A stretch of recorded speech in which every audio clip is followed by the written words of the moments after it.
Então, boa tarde, pessoal. É um prazer estar aqui, ainda mais para falar sobre geologia e vinho. Como a professora Carla já me apresentou, meu nome é Érico, eu sou geólogo e agora estou fazendo meu doutorado ali no programa de pós-graduação em agroecossistemas aqui na UFSC. E eu vou falar para vocês hoje então um pouco sobre vinhos vulcânicos. Vamos lá. Eu dividi então minha apresentação em 4 tópicos, né? Vou começar explicando o que é um vinho, aí falar da influência da geologia, a relação entre vinhos e vulcões. Vou falar um pouco sobre o meu trabalho que eu venho desenvolvendo na minha tese de doutorado ali em São Joaquim. Primeiro, o que é um vinho, né? Bom, a videira ela é uma angiosperma, né? Ou seja, uma planta que produz uma semente com fruto.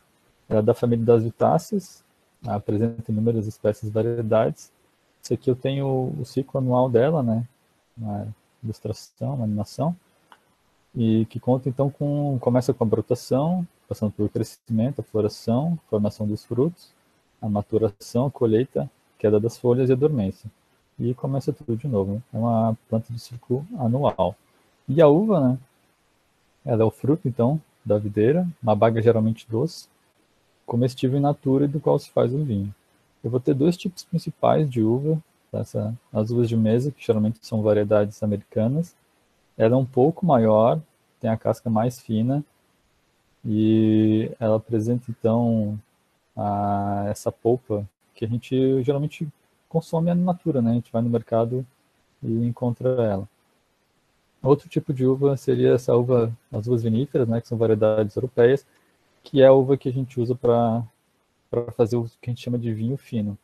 Ela tem, então, ela é um pouco menor e tem essa casca mais fina. Eu também consigo fazer vinho com a uva de mesa, que é o que a gente chama de vinho de mesa, né? As duas são, é possível fazer vinhos. Uma curiosidade, que eles encontraram, então, lá na China, a uva dita como a mais antiga do mundo, né? Ela foi encontrada ali no Chuts, que estão intertropiados, ali nos basaltos da província de Deccan, aqui na Índia. Ela recebeu esse nome aqui, Indovitz Chitaleya, e ela foi datada ali em 60 milhões de anos. Então é uma planta bem antiga, né?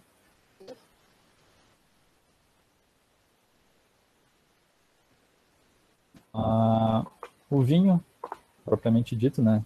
De acordo com a nossa legislação, ela é a bebida obtida pela fermentação alcoólica do mosto simples da uva sã, fresca e madura. Então eu vou ter uma variedade enorme de tipos de vinhos aqui, agrada aí, tem para todos os gostos. Eu vou ter o branco leve, o encorpado, aromático, o rosé, o tinto leve, médio encorpado, o vinho de sobremesa e o espumante. Então é uma variedade bem grande de tipos de vinho. Agora eu vou falar um pouco então sobre a influência da geologia.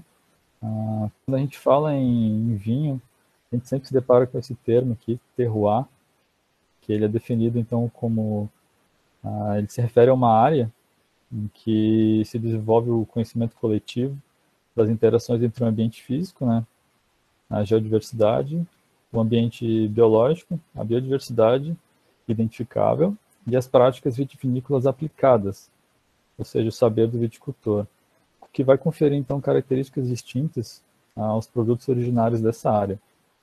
No caso do vinho, eu vou ter interação então entre o clima, o relevo, o solo, a rocha e a videira, e todos esses fatores aqui, eles vão interagir para produzir uma uva com uma qualidade específica, em consequência um vinho com uma qualidade específica.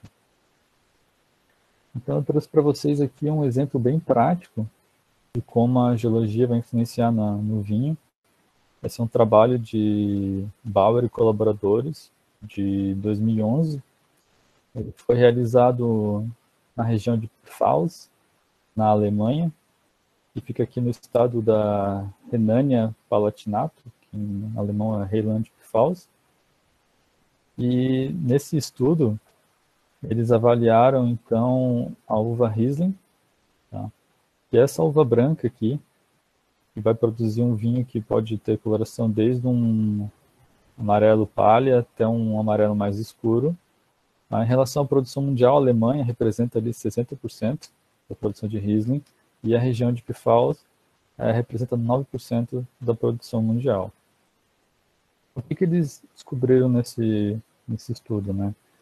Esse aqui é um perfil sensorial do vinho Riesling de vinhedos com diferentes litologias.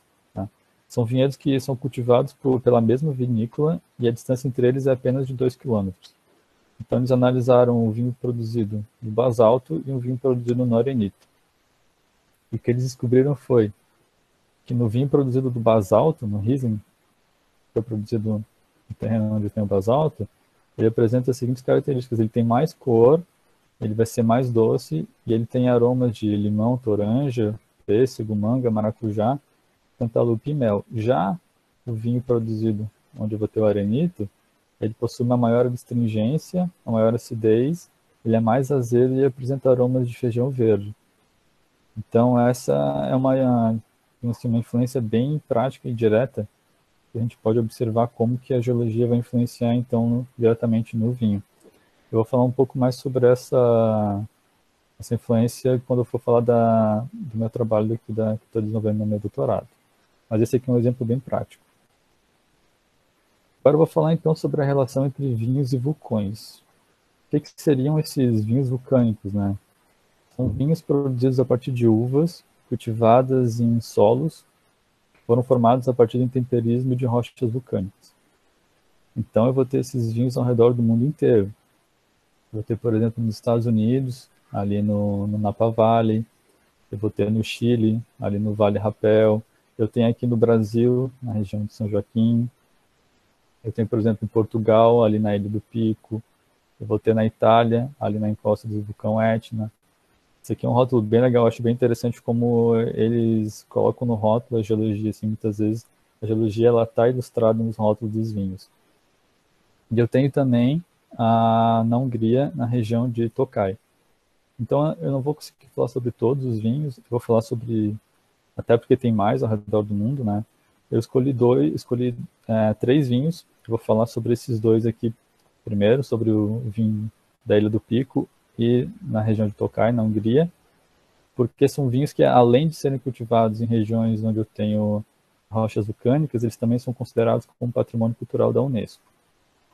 E, por final, vou falar sobre o vinho aqui da região de São Joaquim. Bom, se vocês forem lá no site da Unesco e digitarem vinho na pesquisa ali da aba de patrimônio da Unesco, vocês vão encontrar 29 propriedades, 29 regiões que estão associadas, então o patrimônio delas está associado ao vinho. Eu vou ter 25 considerados como patrimônio cultural, uma como patrimônio natural e 3 como patrimônio misto. Eu vou falar sobre 2 delas, a Ilha de Pico e a região de Tokaj, começando então pela Ilha de Pico. Tá? A Ilha do Pico aqui saindo de Recife, a gente vai fazer ali uma escala em Lisboa, comer um bacalhau, e depois a gente vai lá para Ilha do Pico, que fica no arquipélago de Açores, que é essa aqui. Ela é considerada Patrimônio Mundial da Unesco desde 2004 como paisagem cultural. Então a Ilha de Pico, né, ela é a segunda maior ilha do arquipélago dos Açores. Ela vai ter uma área ali de 444,97 km². O ponto mais alto está situado a 2.350 metros de altitude, que é esse ponto aqui, ó, o pico que eles chamam, né, Montanha do Pico. População ali de 13.645 pessoas, o gentílico é o picoense e o idioma é o português. A Ilha do Pico ela também está inserida no Geoparque de Açores, tá?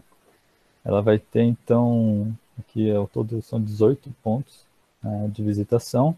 Entre eles eu tenho essa Gruta das Torres, que faz parte da Rota das Cavidades Vulcânicas ali do Geoparque. Então essa Gruta das Torres aqui eu tenho uma imagem dela, mostrando então essa cavidade vulcânica, né? Essa gruta. E ela faz parte dessa rota turística ali do Geoparque de Açores. Essa geologia da Ilha do Pico, como é que ela é dividida? Eu vou ter então 3 complexos vulcânicos: Montanha, São Roque Piedade e o Topo Lages. Aquela gruta que a gente viu ali, a Gruta das Torres, ela está localizada mais ou menos nessa porção aqui, tá? Então, começando pelo Topo Lages, esse vulcão do tipo escudo, aqui em rosinha, nessa porção mais embaixo, ele é composto então por lavas basálticas encaramíticas e tem uma idade ali aproximada de 250 mil anos. Já o complexo São Roque Piedade é composto por um vulcão, por um platô vulcânico, perdão. Ele está aqui no mapa nessa coloração aqui mais esverdeada, e ele é composto por lava basáltica do tipo AA e cones de escória. A idade dele fica em torno de 230 mil anos. Já no complexo vulcânico aqui montanha, eu vou ter um vulcão composto, ou extrato vulcânico. Essa porção aqui, essa unidade aqui em azul, que é composta por lava basáltica, formado por explosões e erupções do tipo havaiano estromboliano. E o vulcanismo mais recente que eu tenho ali na ilha tem aproximadamente 53 mil anos. Tá? Os vinhedos, a ilha da Ilha do Pico, estão localizados mais ou menos aqui na costa então, desse complexo vulcânico montanha. E além disso eu vou ter então também erupções históricas, né, mais recentes, que ocorreram ali no século XVI, século XVIII. Então, essa aqui é uma paisagem característica ali da Ilha do Pico. Aqui do outro lado eu já tenho a Ilha do Faial. Essa aqui é o que eles chamam de Canal Faial do Pico. E a paisagem característica da região são esse campo de pedras que eu vou ter ali, tá? E ele então é composto ali por o que eles chamam de murinhos, que são essas paredes, e os currais, que são essas pequenas parcelas. Os vinhedos, as videiras, né, elas são plantadas então dentro desses currais. E por que isso? É para proteger o vinhedo do vento e do sal oriundos então do oceano. Então essa é uma paisagem característica ali da Ilha do Pico. Aqui em detalhe, né, tem aqui a videira nascendo no meio dessas rochas basálticas aqui, essas rochas vulcânicas, e ali atrás eu vou ter então a montanha do Pico. Os vinhos produzidos então nessa região são vinhos de variedades brancas, como por exemplo o Verdelho, o Arinto, o Fernão Pires e o Terrantez. Aqui eu tenho então alguns exemplos desses vinhos. A principal variedade, né, utilizada é a Verdelho. Ela apresenta ali aromas de groselha, abacaxi, gengibre, melão e castanha do Pará. É um vinho seco, tá, leve, com baixo tanino, uma média alta acidez e um teor alcoólico médio a alto. Agora eu vou mostrar um trecho de um vídeo da Unesco, na Ilha do Pico. Esse aqui é a chegada na ilha, né, de helicóptero. Então, aqui eu vou ter a montanha do Pico e essas lavas basálticas aqui, que é a partir delas que eles constroem então essas paredes, né? Esses campos de pedra são todos compostos por rochas basálticas. Então essa é uma paisagem bem típica ali da região. Para quem quiser tem o link aqui para assistir o vídeo completo. Então lá para a Turquia agora, saindo de Recife, vamos fazer lá uma escala em Budapeste com um Gulaş. E de lá a gente pega um ônibus até Tokaj, que fica nessa porção aqui mais noroeste do país. A região é considerada Patrimônio Mundial da Unesco desde 2002, também como paisagem cultural. A região de Tokaj é uma localidade histórica na Hungria, né? Ela fica situada nas margens do rio Tisa, tá? É esse rio que eu vou ter aqui na imagem. Ocupa uma área ali de 28,2 km², vai ter uma população de 4.069 pessoas, gentílico Tokaj, e o idioma é o húngaro. Então, quanto à geologia, eu tenho que a montanha Tokaj, essa região toda aqui, é um complexo vulcânico, foi formado lá no Mioceno, há cerca de 14, 10 mil anos atrás, e é composto por andesitos, dacitos e riolitos. Eu vou ter uma alternância de derrames de lavas e rochas piroclásticas. A região de Tokaj, a localidade de Tokaj, onde eu tenho os vinhedos, propriamente dito, essa porção aqui, ela é composta então por derrames de lava dacíticos, tá? Então essa aqui é a foto que eu mostrei no slide anterior. Esse morro aqui, né, essa colina, então, ele é composto por dacitos. E uma característica lá da região de Tokai é que as adegas são escavadas então em rochas vulcânicas. Então cada portinha dessa aqui é uma adega. Então uma rede de adegas é onde os vinhos ficam maturando. A gente vai agora entrar numa delas, que é aqui, ó. Lá dentro eu botei isso aqui. Então é escavado, né? Essa adega na rocha vulcânica e os vinhos ficam lá amadurecendo, maturando em barris. Uma característica bem típica ali da região é que a combinação dessas encostas vulcânicas, né, mais esses pântanos, nessas porções mais baixas e úmidas, gera um microclima especial que favorece ali o aparecimento da Botrytis cinerea, que é chamada de podridão nobre. Essa aqui é uma figura, uma imagem microscópica dela, é um fungo, né? E ela ataca, então ela vai atacar a uva, fazendo com que ela desidrate, né? Ela vire a passa. Então eles pegam essa uva pacificada e fazem o vinho. Ela produz, então vai produzir um vinho, como ela concentra mais açúcar, ela vai produzir um vinho mais adocicado. E esse vinho é chamado de vinho Tokai Azo, que foi apelidado ali pelo rei Luís XIV da França como o rei dos vinhos, desculpa, o vinho dos reis e o rei dos vinhos. Então aqui eu tenho alguns exemplares, alguns rótulos desse vinho. A uva mais usada para fazer esses vinhos então é a Furmint. Ela vai apresentar aromas de limão, maçã verde, gengibre, defumado, pimenta doce. É um vinho seco quando eu não vou ter a botrytis ali, né, o ataque desse fungo. Caso tenha, o vinho se torne doce, né, pela concentração de açúcar. Quando não tenha o vinho, eu produzo um vinho doce, um vinho que é leve, baixo tanino, alta acidez, um teor alcoólico médio.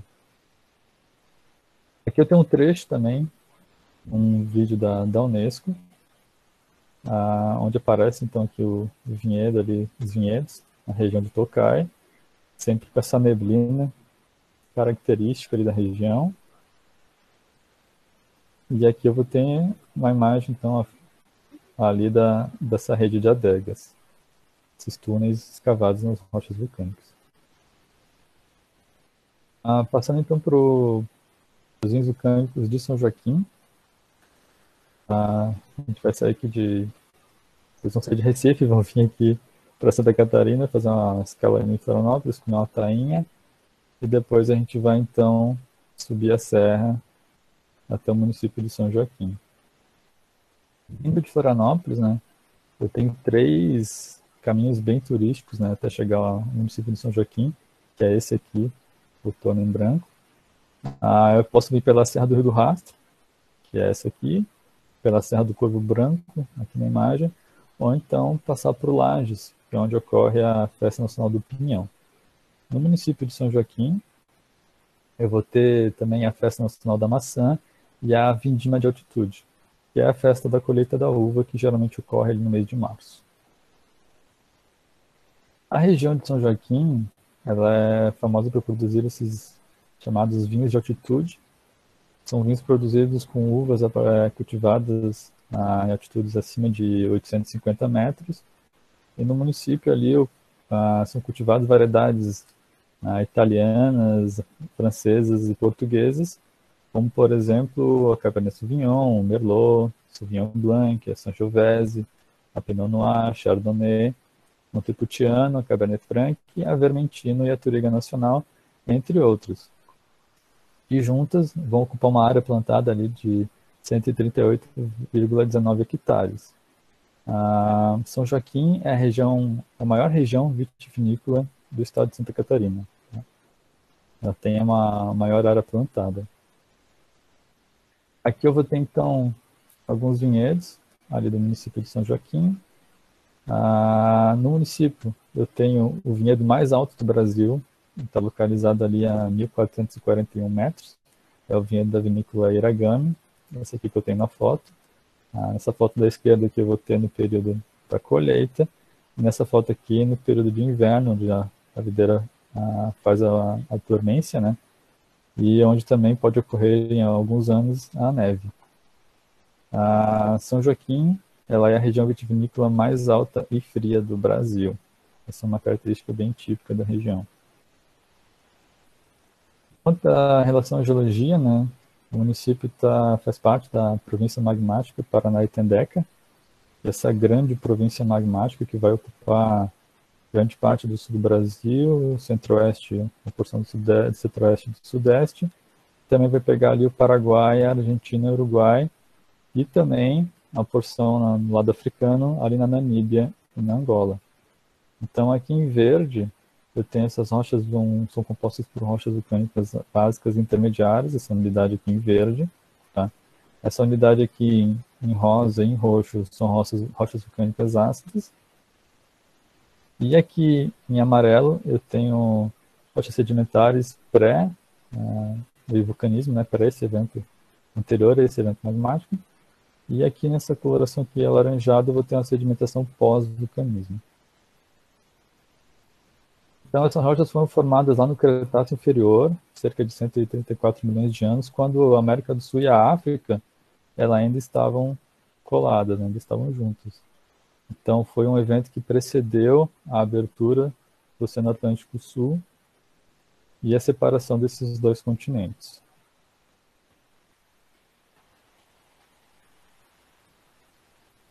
Que é a configuração atual. Em relação ao vulcanismo dessa província, né, ele é predominantemente efusivo. Então, esse aqui é uma imagem de um análogo atual desse tipo de vulcanismo, ali do vulcão Kilauea, no Havaí. A gente pode ver que eu tenho essa lava menos viscosa, né, ela é mais fluida, então ela consegue alcançar essas grandes áreas, uma extensão bem, bem grande. Quanto à geologia de São Joaquim, né, propriamente dita, lá eu encontro então as rochas do grupo Serra Geral, que é a representação desse vulcanismo aqui no Brasil.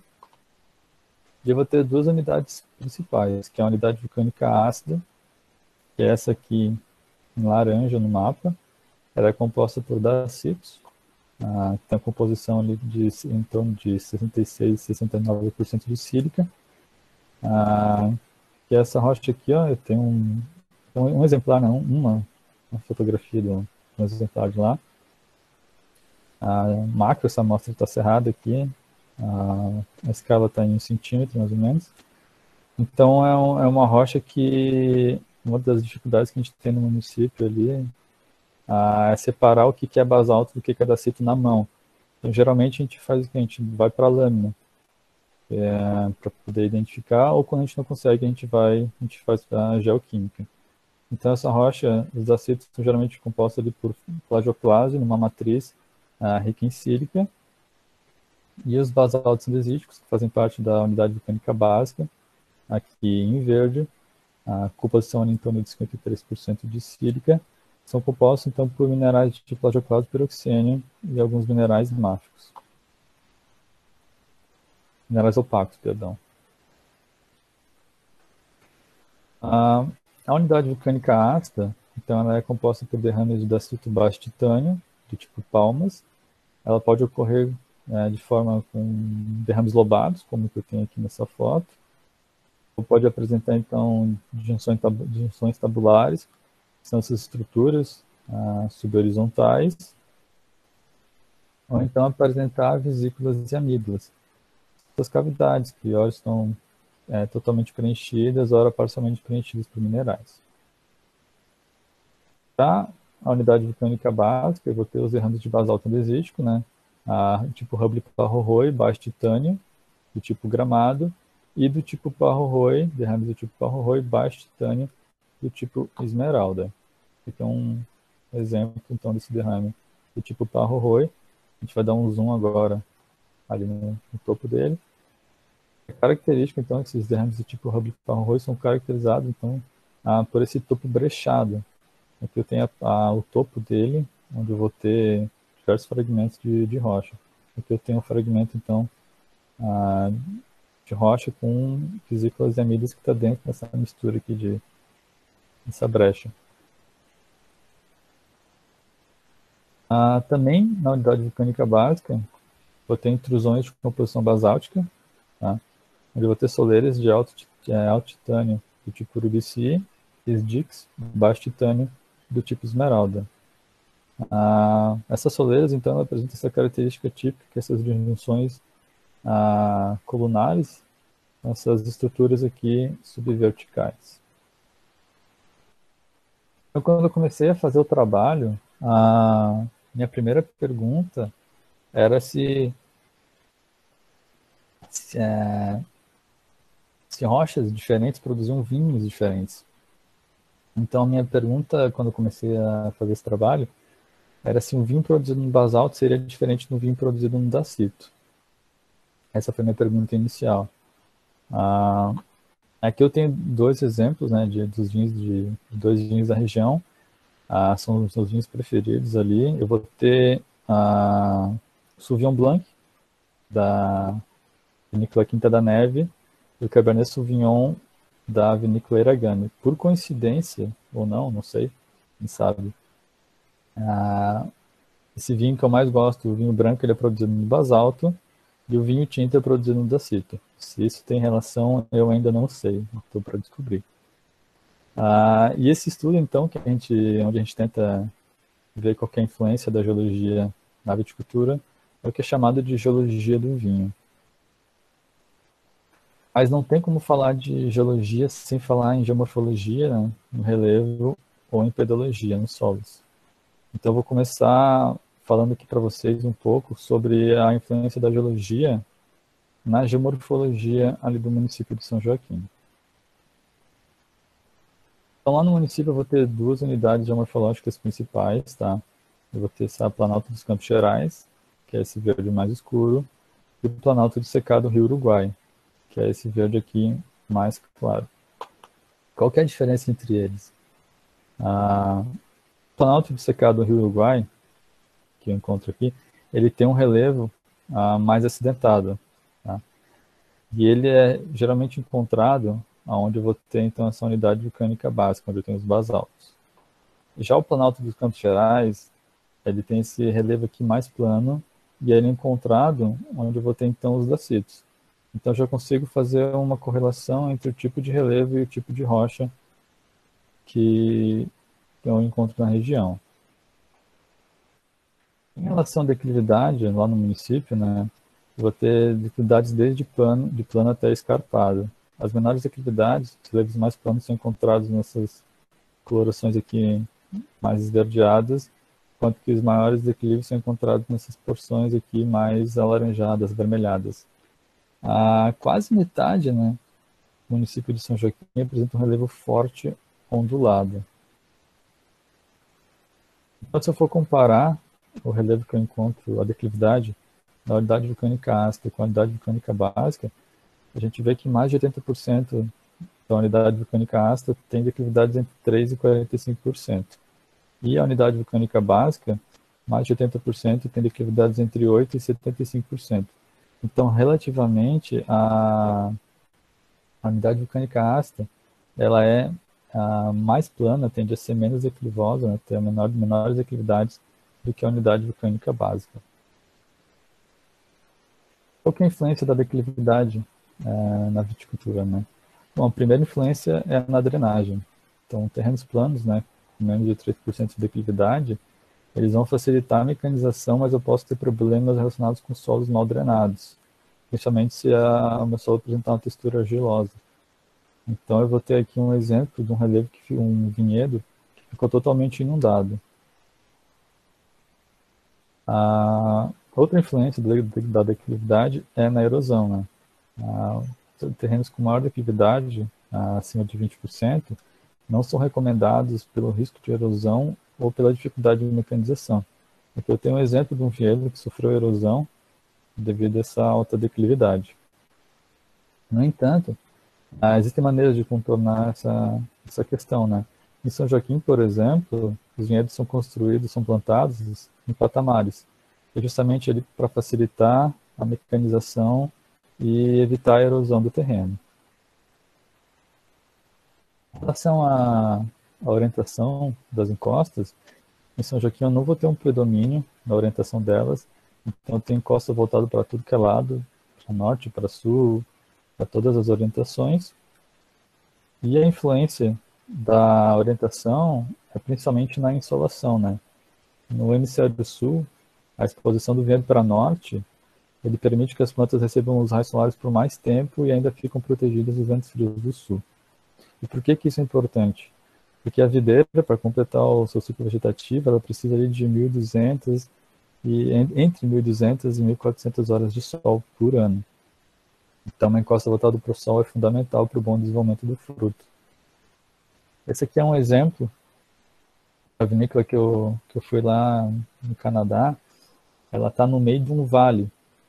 Tá? E o sol, ele está na porção aqui direita, no canto superior da tela. Então, essa encosta aqui, ela vai estar voltada para o sol, enquanto que essa outra encosta aqui, ela está voltada para o lado oposto. Então, o que acontece? A encosta que está voltada para o sol não tem quase nada de neve. Tá? Enquanto que a encosta que está voltada para o lado oposto ao sol, ela ainda está coberta por ela. Aonde a encosta está voltada para o sol, que é aquele lado que não tem neve, eles plantam a uva, e desse outro lado aqui, que é onde ainda tem neve, a encosta está voltada para o lado oposto, eles cultivam então outros tipos de frutífera. Aqui é um exemplo bem didático então da influência da orientação na insolação e no cultivo da uva. Em relação à altitude, São Joaquim vai apresentar ali altitudes que variam de 715 a 1.638 metros de altitude. Tá? Então, as menores altitudes são encontradas aqui na porção sudoeste do município, enquanto que as maiores altitudes são encontradas aqui nessa porção aqui em branco, na região nordeste do município. Mais da metade do município apresenta altitudes ali entre 1.000 e 1.300 metros. Então, quando eu vou analisar então as altitudes ali na região, eu encontro que na unidade vulcânica básica eu tenho as menores e as maiores altitudes, com predomínio ali de altitudes entre 1.000 e 1.300, enquanto que na unidade vulcânica ácida eu vou ter um predomínio ali de 1.100 e 1.400 metros de altitude. E qual que é a principal influência da altitude, né? A altitude influencia na temperatura. Então eu vou ter, por exemplo, aqui um perfil que foi feito do município de Imbituba, aqui no litoral catarinense, até São Joaquim, está localizado na serra. Eu vou ter uma variação que vai desde o nível do mar, a 0 metros, até 1.500 metros de altitude lá na Serra Catarinense. E como é que isso influencia na temperatura? Bom, tem um declínio na temperatura com aumento de altitude. Então, ali em Imbituba, de acordo com a estação meteorológica, a temperatura média anual fica em 20 graus, enquanto que em São Joaquim a temperatura média é de 14 graus. E que isso influencia na viticultura, né? Bom, a cada 100 metros de altitude, eu vou ter ali um decréscimo de 0,5 graus na temperatura média do ar e um acréscimo de 2 a 3 dias no ciclo vegetativo da videira. Então, o que acontece? Aqui eu tenho um exemplo da Cabernet Sauvignon, que é cultivada em Bento Gonçalves, aqui na Serra Gaúcha, que possui um ciclo vegetativo de 150 dias, e enquanto que aqui na Serra Catarinense, em São Joaquim, ela apresenta um ciclo vegetativo de 189 dias. E por que isso? Porque em Bento Gonçalves é uma região mais baixa e mais quente, enquanto que São Joaquim é uma região mais alta e mais fria. Então eu tenho esse retardo no ciclo vegetativo da videira. É um ciclo vegetativo que acaba se tornando maior.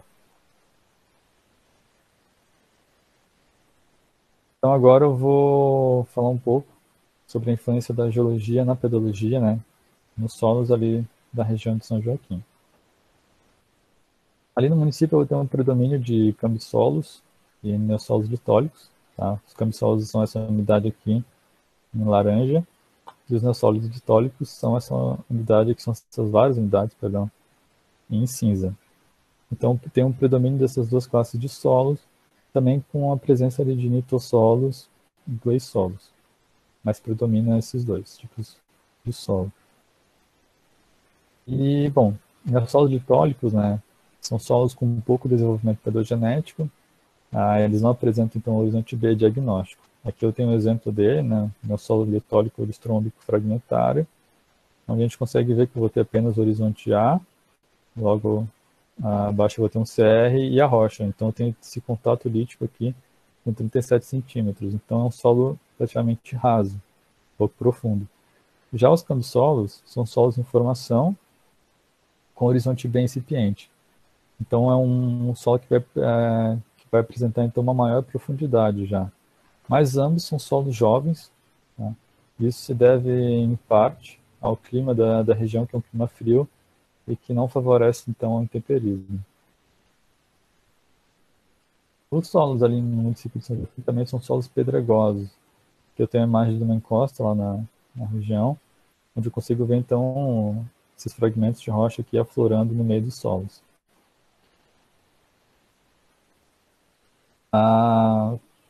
Fazendo um comparativo, né, entre os solos dessas duas unidades que eu encontro lá em São Joaquim, na unidade vulcânica ácida, onde eu tenho os dacitos, os solos geralmente são mais rasos, ficam entre 40 e 80 centímetros, enquanto que na unidade vulcânica básica, os solos são mais profundos, ficando ali entre 80 e 120 centímetros.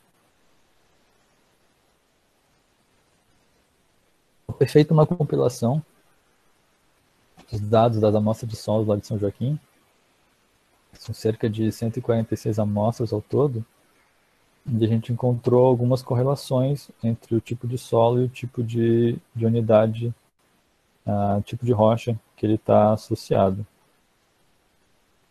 Então, em ambas as unidades, eu vou ter solos argilosos, que tem acima de 350 gramas por quilo de argila, né? Eles tendem a ser, então, tendem a reter, esses solos argilosos tendem a reter mais água e menos calor. Eles são conhecidos por produzir vinhos encorpados e com mais cor. Em relação ao pH, né? O intervalo de pH entre 5 e 6, ele disponibiliza mais nutrientes para a planta. Então, é um intervalo indicado para o cultivo da videira, que é esse intervalo aqui, entre 5 e 6, ele vai disponibilizar mais nutrientes. Na unidade vulcânica ácida, a média, né, do pH fica em torno de 4,66, enquanto que na unidade vulcânica básica, nos basaltos, os pH fica em torno de 5,24. Então, falando em média, né? Então, na unidade vulcânica básica, provavelmente, vai ser necessário ali um manejo do solo, né, a calagem, para corrigir esse pH. Em relação à matéria orgânica, né, o teor indicado para viticultura é entre 20 e 30 gramas por quilo. O que a gente encontra lá na unidade vulcânica ácida é um teor de matéria orgânica de 53,12, então um teor bem acima do indicado. Enquanto que na unidade vulcânica básica eu vou ter ali um teor de médio de 36,89. Então um valor mais aproximado do indicado. Outra relação que nós encontramos, então, ali entre os solos e o tipo de rocha do qual ele é formado, está nos nutrientes, né, nos elementos. Então, nós temos que, na unidade vulcânica ácida, nos dacitos, eu vou ter solos com com um teor maior de alumínio, né, fica em torno de 5,57. O alumínio ele é tóxico para a planta, então não é muito indicado. E enquanto que na unidade vulcânica básica, nos basaltos, eu tenho teores maiores de cálcio e magnésio. E isso está correlacionado, então, com a composição química dessas rochas, né? Então, fazendo um resumo, né, desses dados preliminares que eu obtive até agora, a unidade vulcânica ácida, eu encontro nelas menores declividades, solos mais rasos, mais ácidos e com maiores teores de alumínio. Lembrando que essas análises foram feitas em solos de ocorrência natural, né? Não foi feita em solo no vinhedo, foi feita em solo de ocorrência natural. E é claro que esses solos podem ser corrigidos, né? Posso corrigir o pH e os nutrientes também. Já na unidade vulcânica básica, encontro solos com maiores liquididades, são solos mais profundos, menos ácidos, com maiores teores de cálcio e magnésio. Então, levando em conta a ocorrência natural desses solos, os solos da unidade vulcânica básica, eles são os mais indicados para a viticultura. Vou deixar aqui para vocês, já cheguei no final da minha apresentação. Vou deixar para vocês, então, um artigo que nós publicamos na Geoscience Canada. Eles têm uma série chamada Geology and Wine, onde tem vários artigos que mostram essa relação entre a geologia e o vinho. Essa aqui foi a 15ª, eu acho que agora está quase na 20ª edição. Então, é uma série bem interessante para quem tem interesse no assunto. Também vou deixar aqui que amanhã é o dia da Pinot Noir, né? Então, eu já vou começar a comemorar hoje. E aqui eu tenho a bibliografia, né, que foi utilizada. E muito obrigado. Muito obrigado pelo convite, pela presença de todos. Eu vou deixar aqui o meu e-mail e o meu Instagram para quem quiser tirar algumas dúvidas, conversar depois. Eu queria agradecer à UFSC, ao Programa de Pós-Graduação em Agroecossistemas, ao Núcleo de Estudos da UV do Vinho e ao Núcleo de Ensino, Pesquisa e Extensão em Agroecologia e também à CAPES. Muito obrigado